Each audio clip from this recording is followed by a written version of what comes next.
Hello, everyone. I am Ben Johnson, and this is the Perpetual Chess Podcast. Perpetual Chess is a weekly interview show where top chess players, authors, content creators, and accomplished amateurs discuss their careers and share stories and chess improvement tips.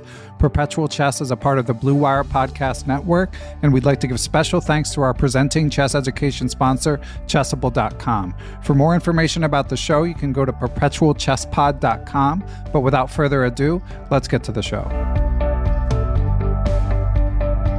Hello, everyone, and welcome back to a FIDE Candidates 2022 bonus edition of Perpetual Chess. We are recording this here after round 12, and Grandmaster Jan Nepomniachtchi is in a commanding position. At the conclusion of round 12, he leads by a clear 2 points. He has 8.5 out of 12. 8.5 is often enough to win it historically, and behind him with 6.5 points are Hikaru Nakamura and Ding Liren. With 6 points, half a point behind them, are Timur Radjabov and Fabiano Caruana. And then with 5 points, we have Richard Rapport and Jan Krzysztof Duda. And then with 4.5 points in last place, as everyone predicted, we have Alireza Firouzja, the young phenom with a baptism by fire. In terms of the probabilities of what's likely to happen, I probably don't need to tell you guys. Nepo's probably going to win. When we come back for round 13 on Sunday, he will have white against Richard Rapport. That game, he will likely go for a draw. So our friend of the pod, Ty Prue-Simmons' Chess by the Numbers model has Jan at 99.9% to win the tournament. It might even be higher in reality because I don't see why Rapport would fight for a win when Nepo goes for a draw, and all he needs is a draw to clinch. Now, of more interest is the battle for second place. And the battle for second place, of course, could take added import this year because if Magnus does not play, the second place finisher may play Nepo for the World Championship. And of course, we will be discussing all of these things with my guest co-host, who I'll be introducing momentarily. But in Ty's model, the second place probabilities have Hikaru Nakamura at 48.2%, Ding Liren at 38.7%, Timur Radjabov at 8.4%, and Fabiano Caruana at 4.6%.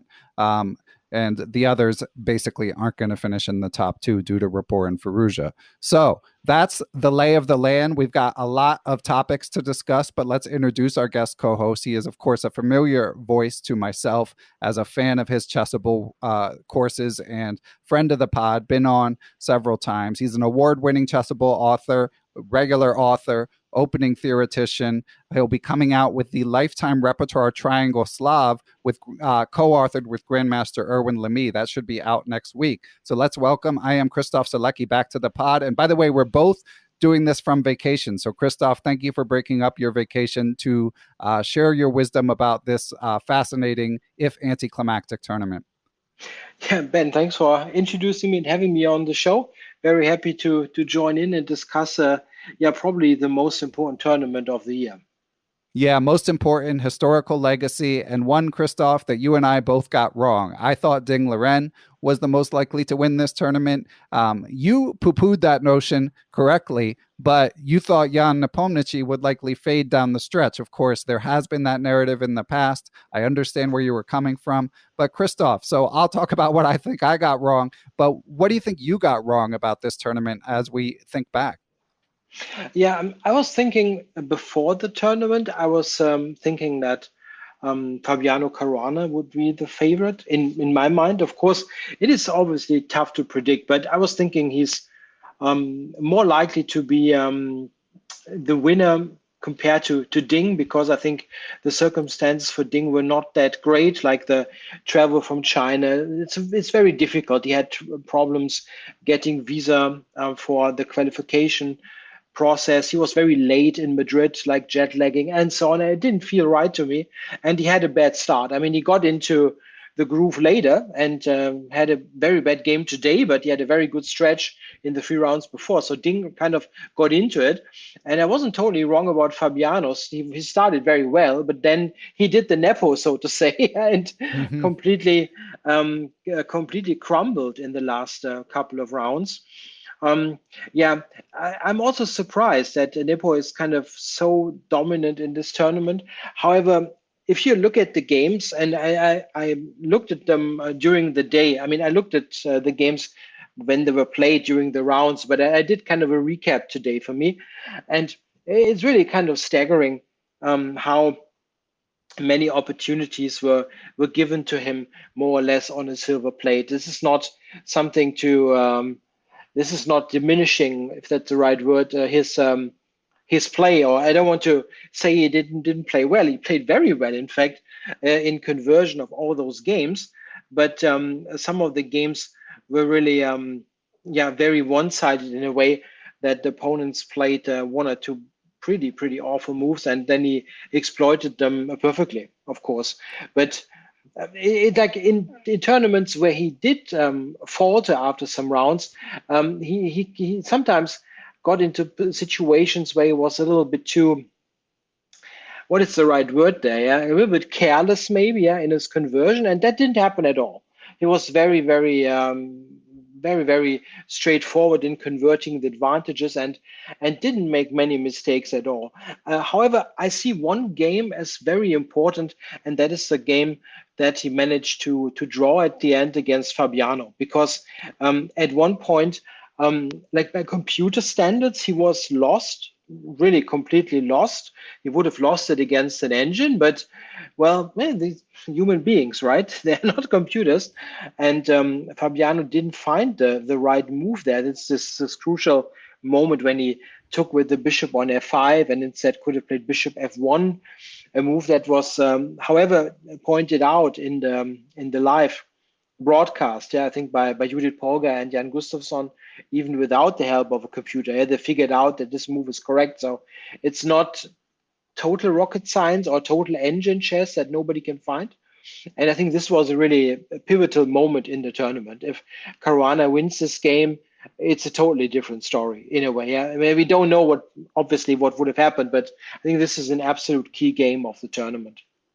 Yeah, it's funny. I had highlighted that exact same point. That game happened at the conclusion of round 2.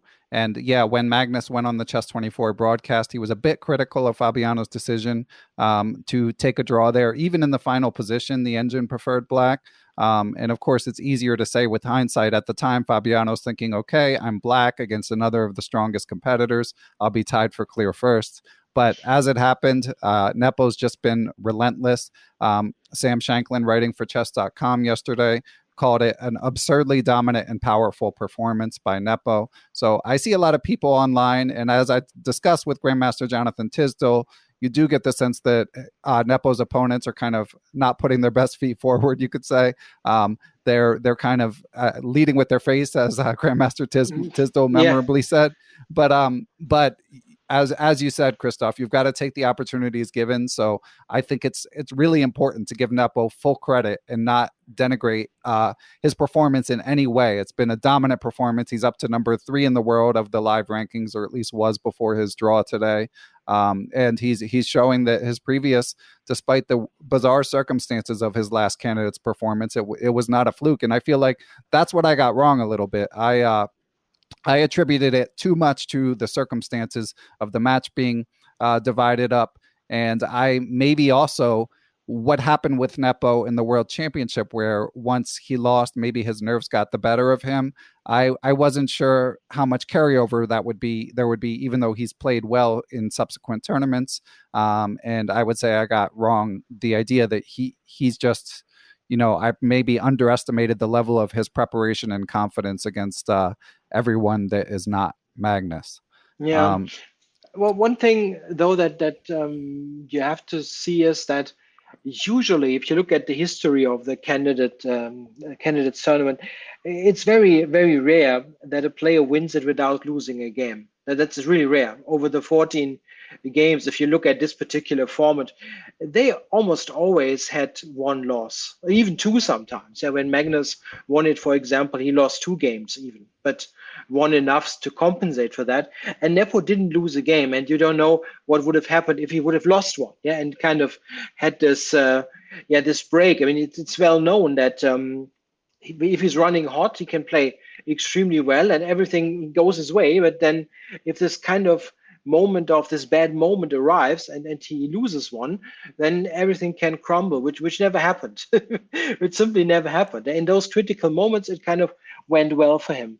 But one thing that really should be said, like if you look at the sheer numbers, right? He's got 8.5 points, which is usually, as you said, the winning score, right? And there's still 2 games to go. So it's +5 is fantastic. Yeah, it's a really, really excellent performance, and we should be, as you already said, it's really, really something to be proud of, from this point of view. Very, very good tournament. Yeah, and we've got lots more to talk about with regard to this tournament. Of course, there's still 2 rounds to go, so there's still lots to be determined. So here are the topics Christof and I are going to hit, and then, of course, I'll be back for more candidates coverage. I believe it's on July 12th with Grandmaster David Howell. We'll do one last wrap-up when it's all over, and maybe by then we'll even have some news about what's happening with the World Championship cycle. But here's the 5 topics I want to hit with Christof. Number 1, the battle for second place, of course, taking added import this year. Number 2, the controversy surrounding Alireza and his tilted bullet match with Danya and his general form in the tournament. Number 3, as we record this, Naka had a quick draw today that basically clinched it for Nepo and eliminated Naka from winning it. And there's been a bit of discussion about that decision, so Christof and I will talk about that. Number 4, the quality of play. There was a noteworthy quote from former world champion Vladimir Kramnik fairly early in the tournament, judging the quality of the play of these participants harshly. And number 5, just talk a little bit about Magnus's plans and whether he could possibly enticed by a change of world championship format. So we're going to try to fit this all in an hour or less. Lots to discuss. And first, we're going to take a break and hear from our sponsors. Perpetual Chess is brought to you in part by aimchess.com. My latest discovery on aimchess.com is, in addition to its algorithm generating statistics and telling you trends from your opening games, there's a tab at the top where you can go to game history and review individual games, and it tags recurring issues. So, for example, it keeps telling me I had good openings, but it also tells me when I was behind on the clock, when I failed to convert an advantage. So you can then, within the Aim Chess platform, review the game and look for leaks that you need to plug, things to correct. So one of the many ways you can use aimchess.com to improve your game. So you can check it out for free. And if you choose to subscribe, use the code Perpetual30 to save 30%, or you can also use the link on aimchess.com that is provided in the show description. And we are back. And so we led with Nepo, but following Nepo, Christof, I think the most important thing is the actual standings. Of course, we have a tense battle for second place. Hikaru Nakamura and Ding Liren with 6.5 points again, and Timur Rajabov, surprisingly to me, and Fabiano with 6. So who would you most like to see if we were going to assume that Magnus is going to decline the match and there will in fact be a world championship or faux world championship between Nepo and one of these people? Who would you most like to see him play, Christof? Who's not saying Hikaru there? Exactly. It's got to be Hikaru. That's kind of a bit of a non-question, even though certainly people very deservedly could be fans of Ding or the other players for sure. But I think in terms of spectacle, it's kind of clear that Hikaru would be the one to hope for. There also would be some matches if we just speculate. It's all speculation, of course, because we don't know what's going to happen. Yeah, Magnus might just play Nepo, and it's just like every single time. It's nothing special, and it doesn't happen. But if we have first and second place playing, there could be some matches which would be pretty difficult, I think, to even see how they would take place, under which circumstances they should take place. Just imagine like a match between Rajabov and Nepo. What kind of a match is that? Yeah. Where would they play it? In Baku or what is that? That's very difficult. And it's, I think, very difficult to market like in the West, because, it's a very unattractive match. I mean, let's be honest there. For all kinds of reasons. So I do hope that Nakamura finishes second, but I think he has got the slightly better tiebreak, right? So his chances are a little bit better than Ding's, but they have a game in the final round, which is, of course, very, very exciting. Yeah, that could be potentially huge.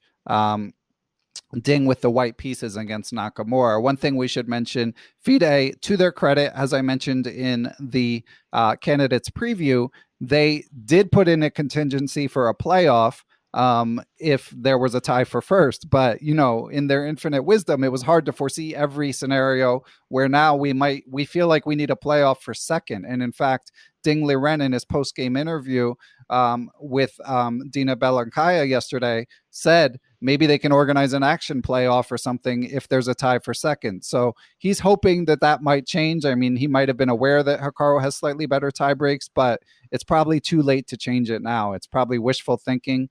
But he'll have white against Hikaru. So if nothing unexpected happens in the 13th round, none of the four people who are in main contention for second place play each other. But as you said, Christof, in the 14th round, they play each other. And again, and I agree with you. To me, none of these matches would feel like a world championship, but I do consider Nakamura and Nepo to be a very compelling matchup in its own right. So that could at least be entertaining. And Nepomniachtchi and Caruana, I would also find interesting. I'm a big Ding fan, but under the circumstances of I don't know, I've just been a little disappointed with his performance here. So I wouldn't be as excited for that match. And as you say, Rajabov, Nepo, it wouldn't be my first choice, and I don't think it would be a lot of fans' first choice. With all due respect to these fantastic players, Rajabov with a quite surprising victory today with the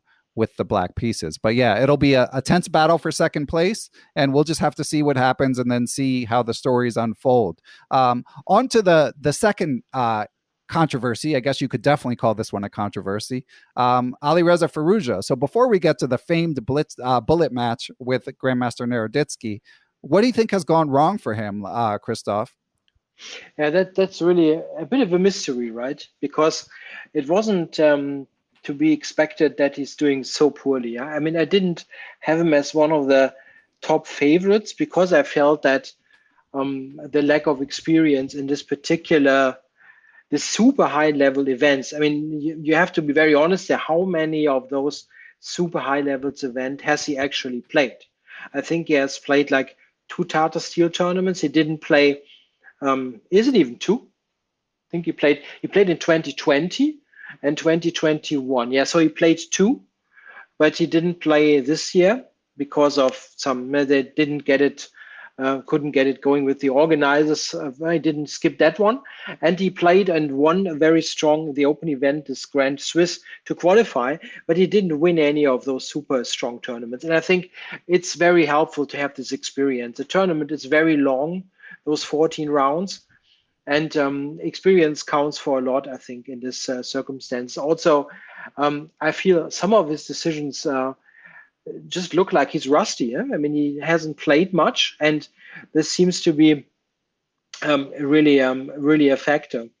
And some decisions are really weird. If you look at the games, I mean, if you did you look at the game against Hikaru a little bit more closely? Yeah. Which one was that? That was the Sicilian, where he played a very early G takes F6, and he took a huge strategic risk with Black against Hikaru. Yeah. But that was a kind of a decision that was it's probably objectively not good in the first place. But if you play in that risky fashion, and he's not alien to that, yeah, he's a very sharp and very enterprising player. You simply cannot afford any misstep, and if you're not in really top shape, those missteps cost like tons of games, and you see that happen all the time. He's taking very risky decisions or in bad decisions if you are very, very critical, and then followed up. You cannot follow it up with precise calculation, and this is then leading to this disaster, right? That it now Yeah. is for him for sure. But he's 18 years old, right? 19 19, yet now. 19 now. Yeah. Yeah. Yeah, and yeah, I mean that game with the Hikaru in round 10 may be the one that led to the circumstances that really put him on tilt, air quotes. Mhm. Because as a lot of listeners probably heard, he was up till 6 a.m. The night after that, and that was the night where he was it never looked good for him after the first few rounds, but that's when it's 100%. Okay, you're not winning this tournament. And that's when he stayed up till 6 a.m. playing a 250 game bullet match with Grandmaster Naroditsky. And then yesterday, round against Nepomniachtchi, he just played a bad game. I mean, he for listeners who saw the game, he played this G4 idea opening the king side, just total suicidal idea against Nepo, and Nepo just brushed it off effortlessly there in round 11. So again, Nepo's taking his chances, but yeah, I mean, it seems like Alireza is learning a lot of tough lessons this tournament. I think, and Danya Naroditsky, for when I tuned into the chess.com broadcast, I was quite eloquent saying this will be a building block for Alireza. He will rise again, but it seems like sometimes you just have to, it's been pointed out prior to this tournament, someone like Grandmaster Robert Hess, who I interviewed, often you kind of have to, you have to get beaten before you learn how these things work. And that hopefully and likely is the position that Alireza finds him in now. Now, Christof, a lot of people I'm seeing being very judgmental of the mere fact that he stayed up late playing bullet before such an important tournament. Where do you come down on that discussion? Before I go there, just a very quick fun fact. It's of course, I'm in Europe. Yeah, I'm on vacation still in Europe, in Slovenia, and we have the same time zone as Spain. Yeah, and it was very coincidental that I was up very early that day. I was up 5 a.m. because I'm in a place here where you cannot really how to describe that? You cannot really get the room very dark. Yeah. So if the sun is up, it's just bright in the room. Yeah. And I woke up at 5 a.m. and I was just grabbing my mobile, and there was a Twitter post. I think it was Levi Rossman who posted, "What the heck is going on? Why are they playing bullet at 5 a.m. Madrid time?" And I was tuning in chess, and what is going on? That's not real, right? And okay, it was real, and it was a discussion afterwards. Yeah. So what's my point there? I mean, okay, he shouldn't do it. That's, I think, a pretty clear, right? That this is kind of unprofessional. But on the other hand, I do have I kind of understand where it's coming from in a way, because it was certainly very frustrating, the whole thing. And I can imagine that he simply wanted to do something else, just didn't really want to study anything, and wanted to have a change and maybe just get the mind somewhere totally different. And I can easily imagine that under other circumstances, other people or in different times, also would have done something totally unprofessional, like getting drunk till 4 a.m, but nobody would have noticed it, right? And here it's just happening on a public account, and everybody can see it. And I think there have been plenty of those unprofessional moments, even by more experienced players in other situations nobody knows of or could have known of. And now everybody has seen that he played there. I think it would be pretty clear to him that it wasn't such a good idea. And it's a learning experience. An interesting thing that I would like to know, and I have no clue about, if he's got some kind of advisor, let's say an older, more experienced player who's helping him with decisions like that. Obviously, there wouldn't somebody sitting in the hotel room in the morning you shouldn't play bullet here, but just some kind of mentor or something. That would be, I think, something that a young player would be very helped with, right? Do you know if he's got somebody there? Well, it's been rumored / vaguely reported that working on his team have been Ivan Chaparinov, of course, noted opening theoretician, and Grandmaster Kramnik, believe it or not, the critic of the candidates himself. Now, in terms of who's there with him, I heard it mentioned that his brother and his dad are there with him. I haven't heard about another sort of father figure type chess player. But I wanted to make the exact same point about you that people do irresponsible things. People, when they're faced with adverse circumstances, look for ways to blow off steam. And it's just that it's a little more public than it would be in years past. So I'm with you there. Another thing to point out, I mean, yes, he was up till 6 a.m., but his game was till 3 p.m. His game is until 3 p.m. Spain time. If I'm not mistaken, Christof. That's true. Yeah, absolutely. Yeah. So it's not ideal. I mean, I would say, honestly, if he was playing till 3 a.m., to me, it's a zero issue. Zero. The fact that 6 a.m., okay, people are going to criticize him, but honestly, I think if anything, I'm sympathetic. Again, he's 19. When I was 19, I was just studying or getting drunk in college, and I think that's more common. If this is the biggest mistake in his life, he'll be quite okay. But still, nonetheless, a disappointing performance. And Jan Gustafsson did raise a good point that there's the unfortunate circumstance, and I know you've been critical of the format of the FIDE candidates. You would prefer a match format. I know my friend Greg Shahadi would as well. There's the unfortunate circumstance that if you do something irresponsible that scuttles your own chances, there are other people sort of caught in the crosshairs, as it were, because your loss, Nepo's win, then adversely impacts everyone else chasing Nepo. So we're in a situation in this tournament that it doesn't really matter all that much anymore. Yeah, if people I'm not saying gifted the point to him, but Nepo was clearly helped by Alireza's weak play in this game, but he's so far away from the rest of the field that you could argue that it doesn't even matter all that much. Yeah, that half. Yeah, I mean, it's like. Yeah, I was just going to say, the moment you highlighted from round 2 where Fabiano didn't press for a win with black, to me, that's how far back you have to go to really have one moment to change things. And round 9, of course, the white game where he had this bishop f1, that was a very key moment also. Which opponent was that one? The white game, Fabiano with white against Nepo. Yeah. He had a very good position if he would have played bishop f1. That was. I take back what I said. I forgot about that. Yeah, Fabiano really. I mean, that was one of those computers screaming at moments. It's a bit of a tricky move, but Fabiano was playing so well up to that moment that I thought he was going to find it, and he didn't. And the broadcasts also. Judith found it pretty quickly. And you get there. I mean, it's much easier if you're not sitting there. It's always the same thing. But that was, I think, a huge disappointment also for Fabiano, because there was a huge chance to get really in fight for first place. We're not talking about second place, but for first place at this moment. And with that gone, I think that also contributed to the fact that he lost, I think, 2 more games, to Ding and to Duda, right? Yeah, and that, there was I think, a key moment there. Yeah. Well, on to topic number 3, which is Nakamura had black against Nepomniachtchi today. Kind of potential last gasp for him, but it was a Berlin draw.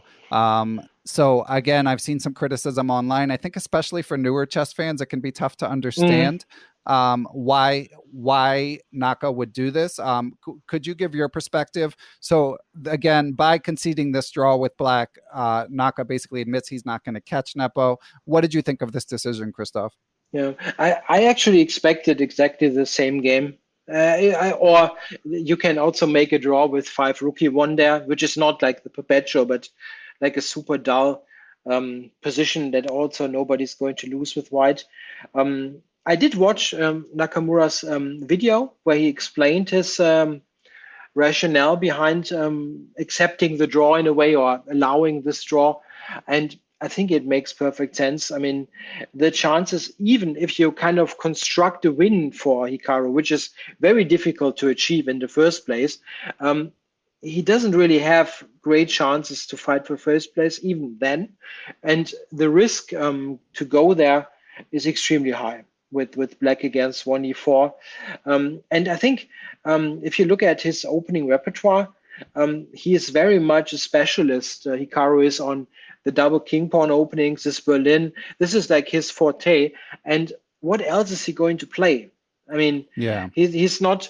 I mean, of course, he can play something like some Sicilian, as he suggested, or as he showed some examples of in his video. But yeah, I completely understand where it's coming from. And it would have been a totally different thing, of course, if second place would be irrelevant, but it could be very Right. relevant. And I think that was a very clear decision. And I completely understand what he's doing. And he was kind of, I think, very understanding in the video, that less experienced chess fans could have trouble understanding what's going on, and I totally agree. Yeah, that's a bit difficult to understand, but I think it makes total sense. Yeah, I'm with you all the way. I also expected this result. And and I definitely recommend, if any listeners haven't checked out Hikaru's 10-minute recap explaining his rationale and pointing out some historical analogs where Black pushed too hard for wins in similar situations. Anish Giri himself tweeted as a reply to someone, if White wants to make a draw out of the opening, for Black to avoid that, one has to play some bad opening, often that he hasn't prepared up front, and thus take serious risks impacting your expected value very negatively. Yeah. His fellow super grandmasters definitely understand. And it was interesting in Hikaru's video because he and Caruana have both said they still expect Magnus to defend the title. I'm a little less optimistic. I hope I'm wrong. But he said even though he thinks Magnus is going to play the match, he has to put into the calculus the elevated probability of a match against number 2. All right, Christof, we got to take one more break and then get to hot topics number 4 and 5 on the agenda, which are the quality of play and potential altering formats to try to entice Magnus. We'll be right back. Perpetual Chess is proud to be brought to you in part by Chessable.com, the leading chess education platform. Chessable, of course, uses its proprietary move trainer technology, which has spaced repetition to help you learn opening sequences, tactical patterns, basic endgames, all of which it will quiz you on repeatedly until you have it down cold. They have courses both for free and for purchase. One of their newest includes the Beginner's 1D4 Repertoire by popular and entertaining YouTube commentator and streamer I am Andres Toth. So if you're just looking to get your feet wet in an opening, it is a great intro. And of course, they also have intermediate classics like Endgame Strategy and tons of advanced opening courses that you can check out for free or for purchase at Chessable.com. And we are back. And as we said, our next topic is quality of play. Now, full caveat, as a lowly 2100, I feel like I have to tread very carefully judging these super GMs, but I'll just read Kramnik's quote. Number 1, Kramnik says, and we should say this was after round 5 or 6, an interview given on Ilya Levitov's YouTube channel where he had Kramnik join him for a Russian broadcast for a while. And it was picked up by Chess24. I believe it was Tarjei Svenson. So you can read a summary of what Kramnik said. And we'll try to drop a link to that, although we're going to get this out quickly. Kramnik said, I have never seen so many bad games in a top-level tournament. I'm very interested to know as to why this is. Blunders happen time to time in top-level chess, but in this tournament, they aren't episodic. The sheer amount of unreasonable mistakes of all types is stunning, and I want you, the YouTube audience, to discuss with me as to what exactly changed in the chess world in the last few years. I hope I have earned my right to be critical of the players in question, and I want you to know that I'm not trying to humiliate any of them. Rather, I'm just being honest in analyzing their games. These players are capable of some really high-level quality chess, but this exact tournament does seem to have more bad games than ever. Now, again, that was only after round 5 or 6, but if we look at something like Alireza's performance against Nepo in round 11 yesterday, I would say the possible criticism could extend. Christof, you're significantly more qualified to discuss this than I am. What have you thought about the quality of play? Yeah, I also would have been... I would have a hard time to say they're playing like 2,300s.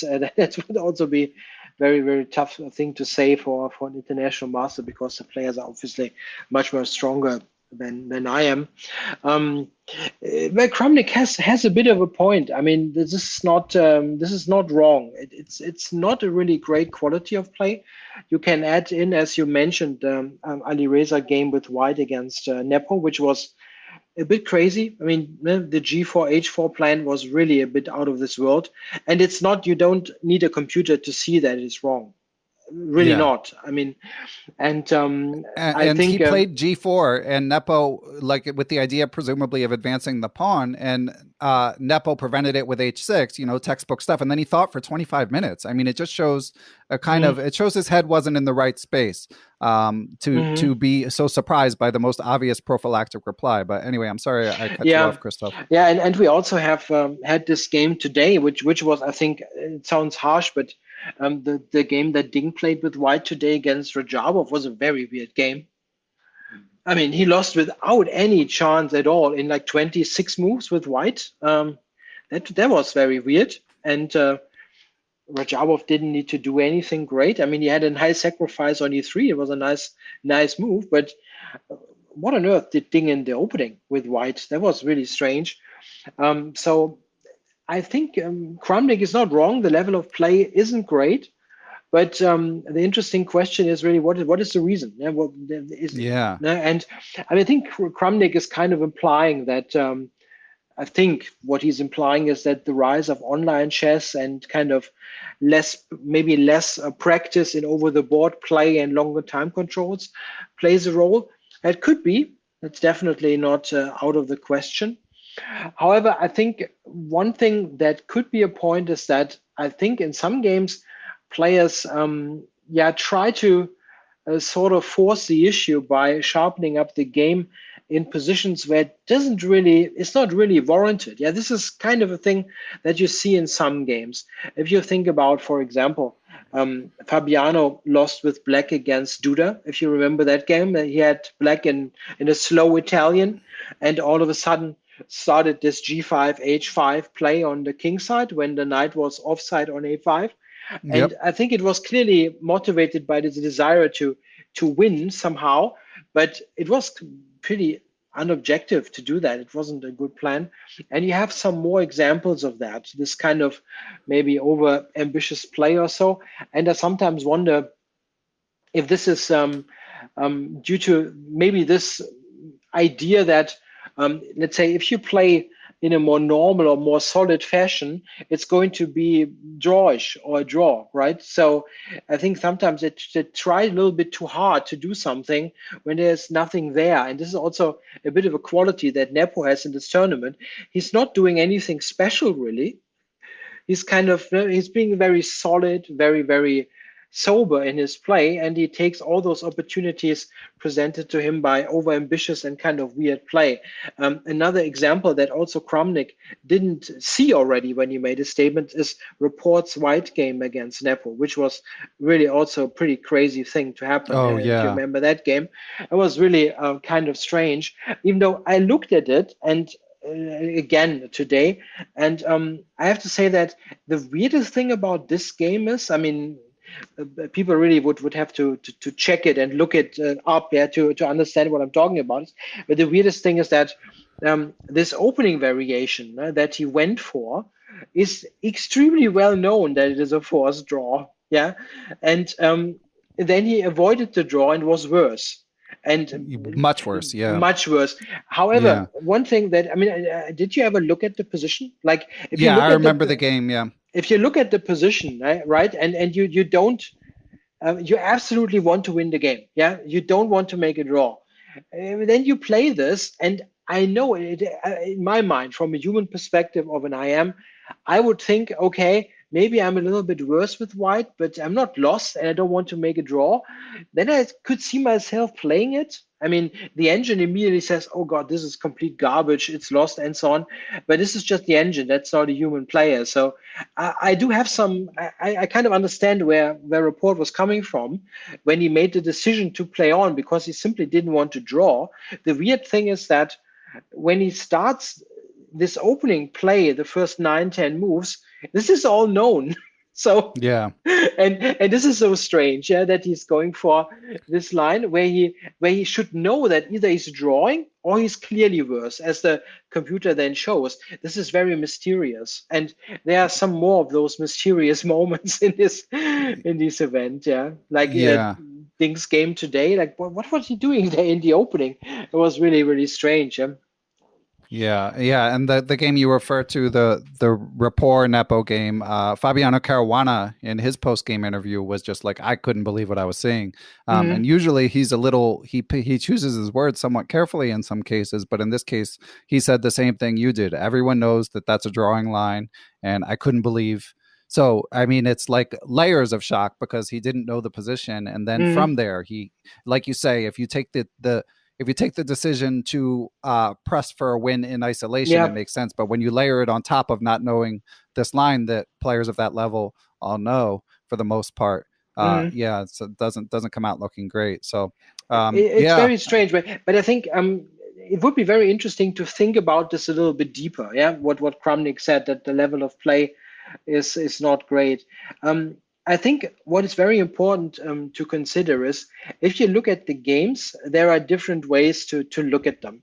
You can look at them always having this computer on, and if you do that, you will find tons of mistakes in every tournament, like in every tournament. And in particular, if you take very modern engines like Stockfish 15 or 14.1, um, they have these evaluation functions that give very high evaluations, sometimes like +2 or even more, in positions that might warrant this evaluation, but they're very high, and they are not that high if humans play the positions. Like, I mean, you can see that one side maybe is better, but you sometimes completely you think, oh, that was a huge blunder, and it wasn't really a huge blunder. Just like the computers are so deep in their calculation and their evaluation that they kind of overstate in a way how many mistakes there are. And that's very important to understand. A different thing is, however, if you look at the games, and as a strong player like Kramnik can easily say, wow, this move makes absolutely no sense. Yeah, and sometimes even like when you said like G4, H4, what Alireza played, that makes no sense.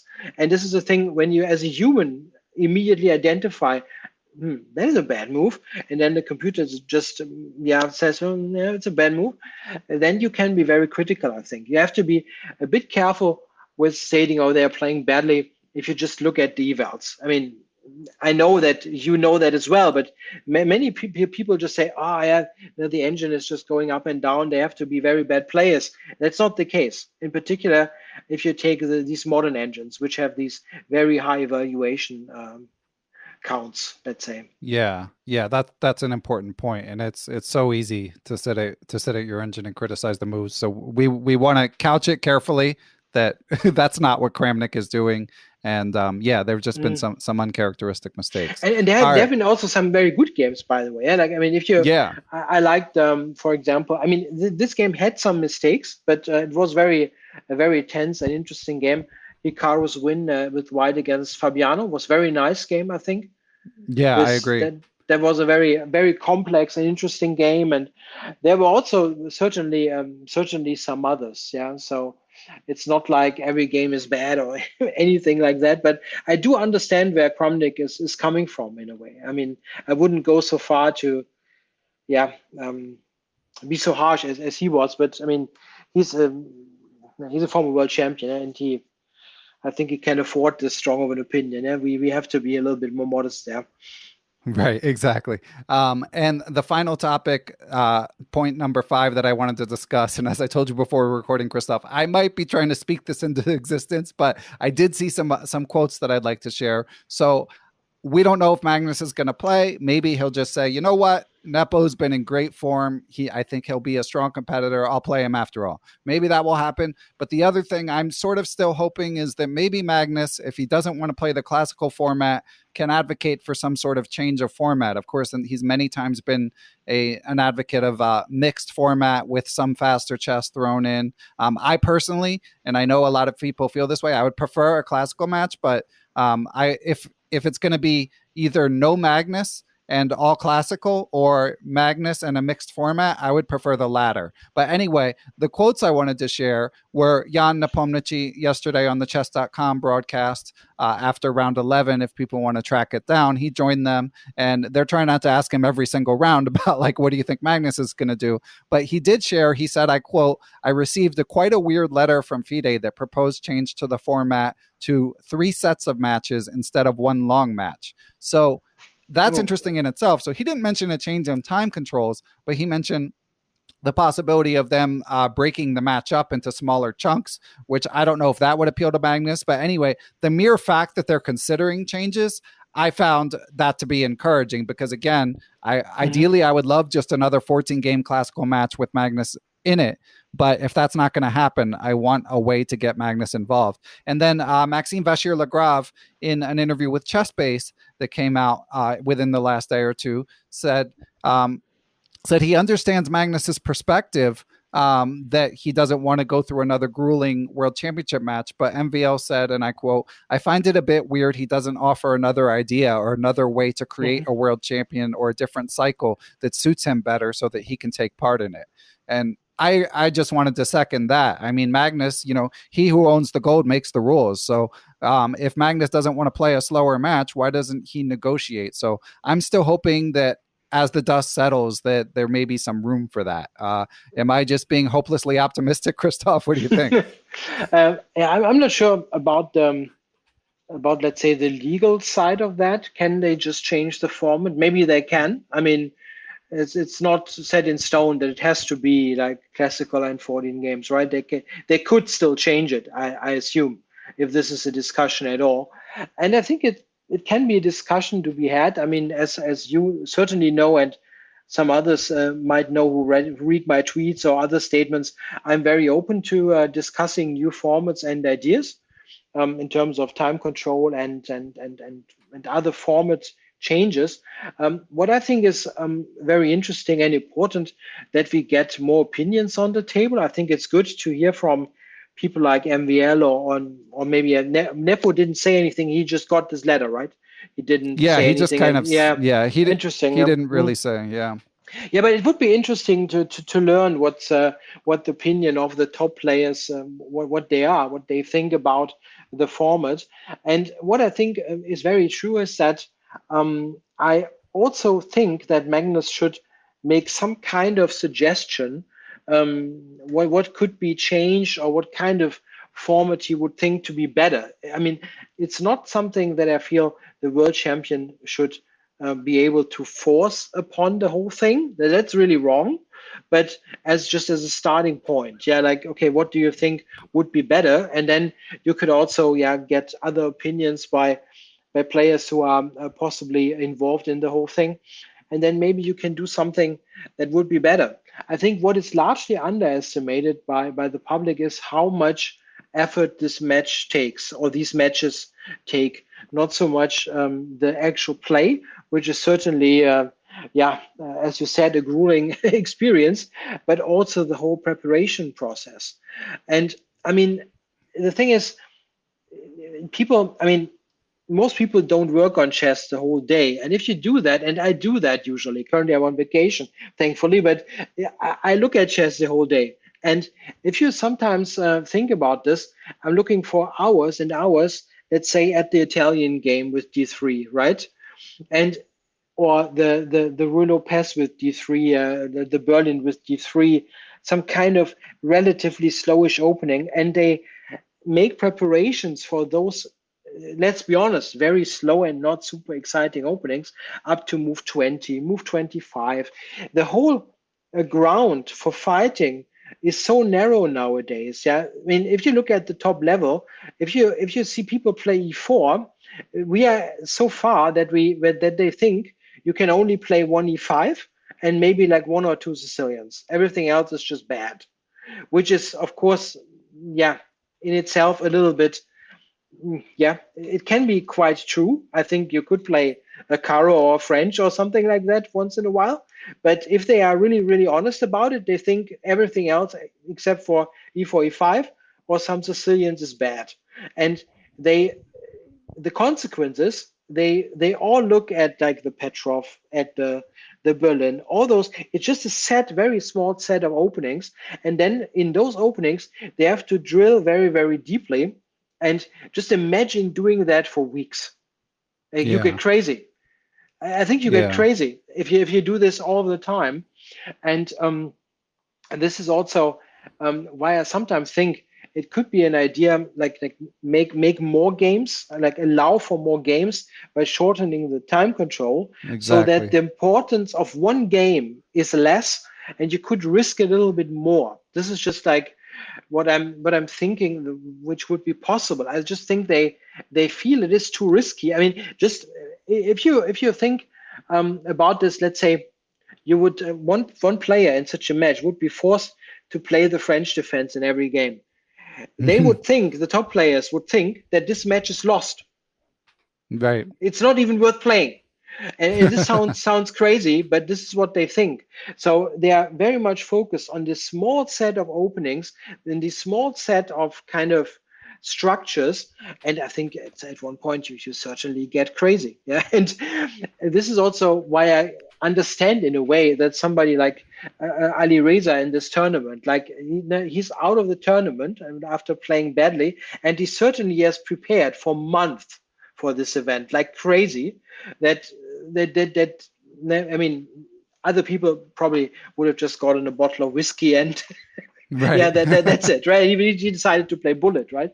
But yeah, I think you understand what I'm getting at. These matches are not just the 3 weeks, but weeks and weeks and weeks before of preparing, and we are talking about an extremely drawish game where they are kind of trying to find small little things, small little ideas.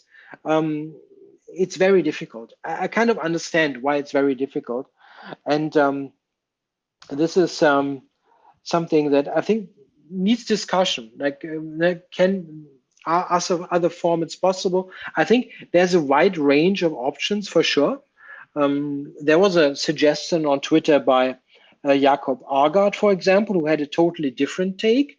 He wanted to replace the whole thing just with one tournament, like no candidates, no match, like one tournament, and it was structured. I think what he proposed was kind of similar to what they did in those Grand Prix tournaments, like with a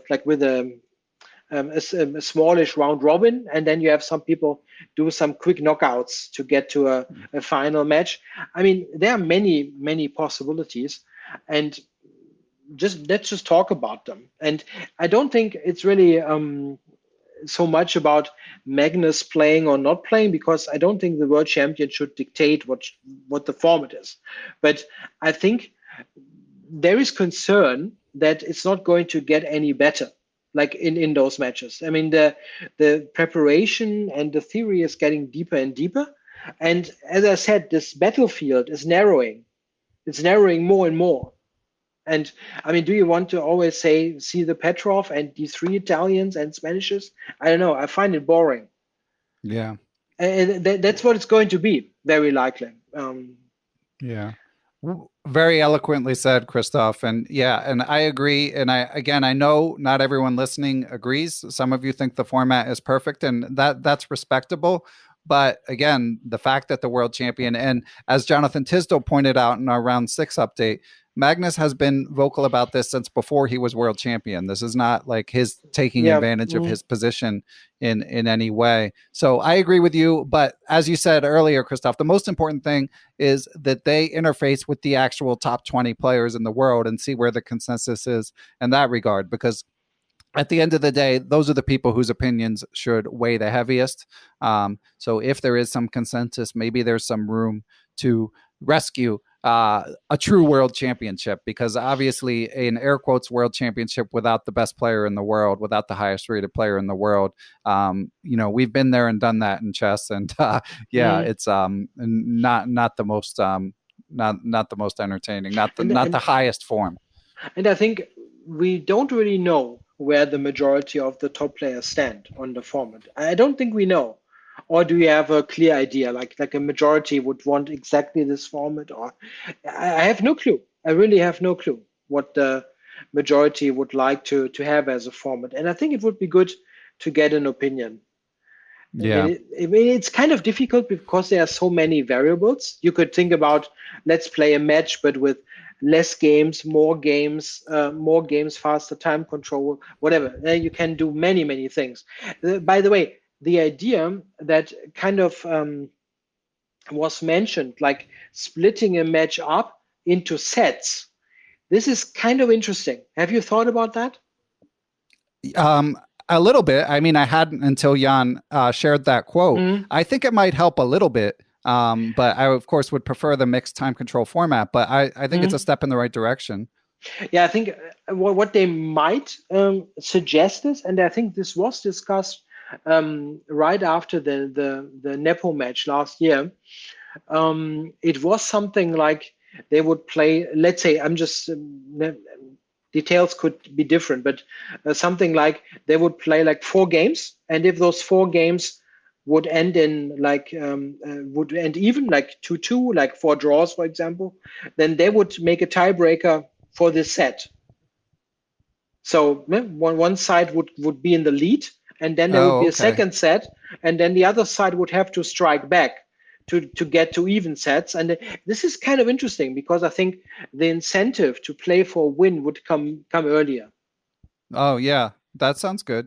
Yeah, I didn't think this is a bad idea. Like I haven't thought about it for hours, but yeah, I just find it interesting to discuss this a little bit, and maybe you find some way to tweak it that most people would agree that it is a positive thing.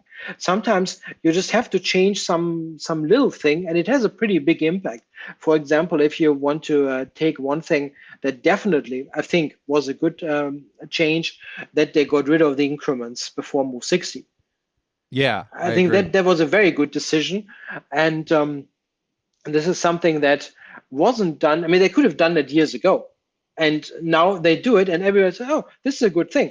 Why haven't they done this before?" And so sometimes even relatively small changes can have big impacts, and why not? Tweak the existing thing maybe just a little bit if you cannot go so far to like, okay, make it faster, whatever. Yeah, I mean, a revolution is sometimes difficult to explain to a large amount of people, but maybe you can do little things that still would help, yeah, somewhat. Would be Agreed. interesting.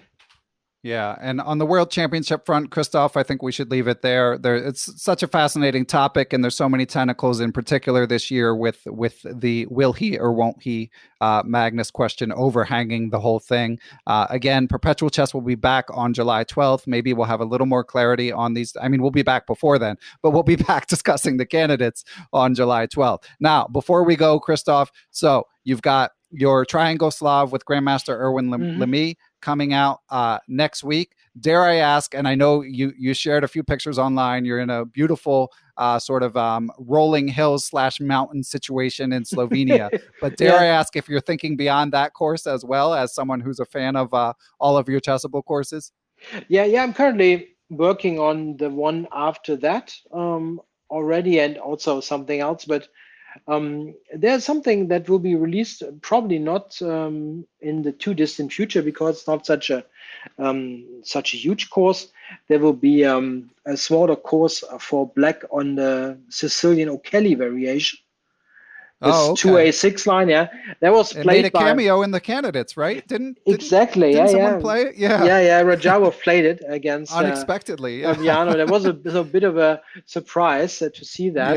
Yeah. No, it's an interesting opening. I'm currently working on that together with a friend and co-author of mine, and I think it's a pretty good surprise weapon. And it will be a very compact course. The goal is that it's something that you can learn like over a weekend and then have an interesting surprise weapon. And I think for that purpose, it fits very well. So looking forward to complete that. It should be out this summer, so it's not going to take months. And probably we'll also have something out for Christmas, but that's too early to say because those bigger projects, they need really proper planning, and I don't want to be already announcing it before I know for sure that it's going to happen. So right.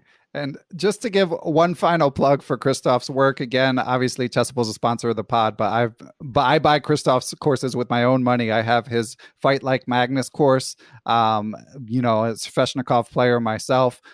Keep It Simple with Black. I've picked up a couple of the lines in the Nimzo Rogozin course that you did with FM Daniel Barish. And Christof, your Nimzo Rogozin course. So, of course, in round 3, Alireza and Nakamura played a Nimzo Queen C2 line, and it followed the theory in there. So it actually ended up that I was the only game at the point where Alireza sacked a piece on move 17. It was a Title Tuesday game that I played. My opponent did not sack a piece. He retreated his bishop. But so when Levy Rosman did a recap video, he was like, and the only game with this position is Ben Johnson. And I was like, well, first of all, there was some luck involved in that, but more importantly, I'm riding on the shoulders of giants because I was a fan of your course. That's why I knew the theory to that point. But I thought that was funny. Yeah. The tournament had some definitely some openings that I featured in courses. Yeah, they had many Petrovs, for example, of course. Yeah, for sure. And I covered that. And somebody suggested on Twitter that somebody should do something like play the Petrov like Nepo did, and I already did play the Petrov like Fabi did. It worked very well for him 4 years ago. To get this match, and the Petrov is a really it's a good opening anyway, and it's very well suited for those events. If you are black and you kind of hope that the other side wants to hit the head against a brick wall, it works very well.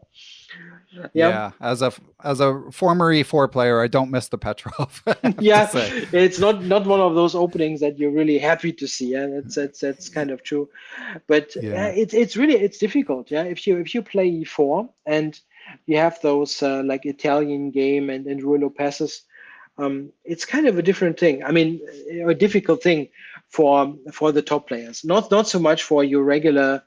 You will always find your ways and get some play going, but on that level, it's really, really difficult sometimes. And I feel some games they have been lost by the desire to play for win in a structure that is actually not really suited to do that. I feel that happened more than once. That Fabiano game that when he had black against Duda, I was kind of, if he really wants to win that badly, why did he play E4, E5 in the first place?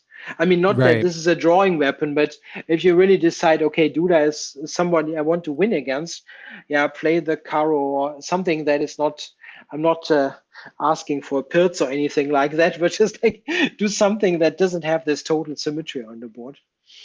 Yeah. Well said. Well, Christof, we'll look forward to your course and, the O'Kelly and the other ones coming as well.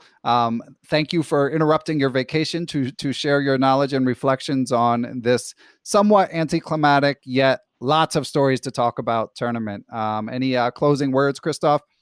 Yeah, I'm looking forward to see the final 2 rounds. And one thing that I would definitely like to see is a relatively quick development in regards of if this match is happening or what kind of match will be happening. I mean, even if they discuss about a format, they should start right away and not like waste more time, because people really want to know what's happening. Yeah, exactly. Magnus should be clear about his intentions, hopefully. One way or another. Excellent. Well, thank you, Christof. It's appreciated as always. You guys can find him on Twitter, find him on Chessable, and we will let you get back to your rustic vacation, Christof. Thank you. Thank you, Ben. Thanks to everyone who helps make Perpetual Chess possible. Big shout out to my producer, Matthew Passy. I'd also like to thank the Blue Wire Podcast Network, with whom we are proud to be affiliated. Be sure to follow us on social media, Beneficial1 on Twitter, at Perpetual Chess on Instagram, or you can join the Perpetual Chess Facebook group. You can email me, ben@perpetualchesspod.com. And of course, last but not least, I'd like to give major thanks to the Perpetual Chess Patreon and PayPal supporters. Those who choose to join that community based on their level of support can do things like submit questions for guests of the show, have access to live Zoom Q&A lectures with grandmasters who often have appeared on the show, going over chess games, answering questions, stuff like that. And you can even get access to ad-free Perpetual Chess if that's your preference. So, but most of all, thanks to everyone for listening, and we will catch you all on the next episode.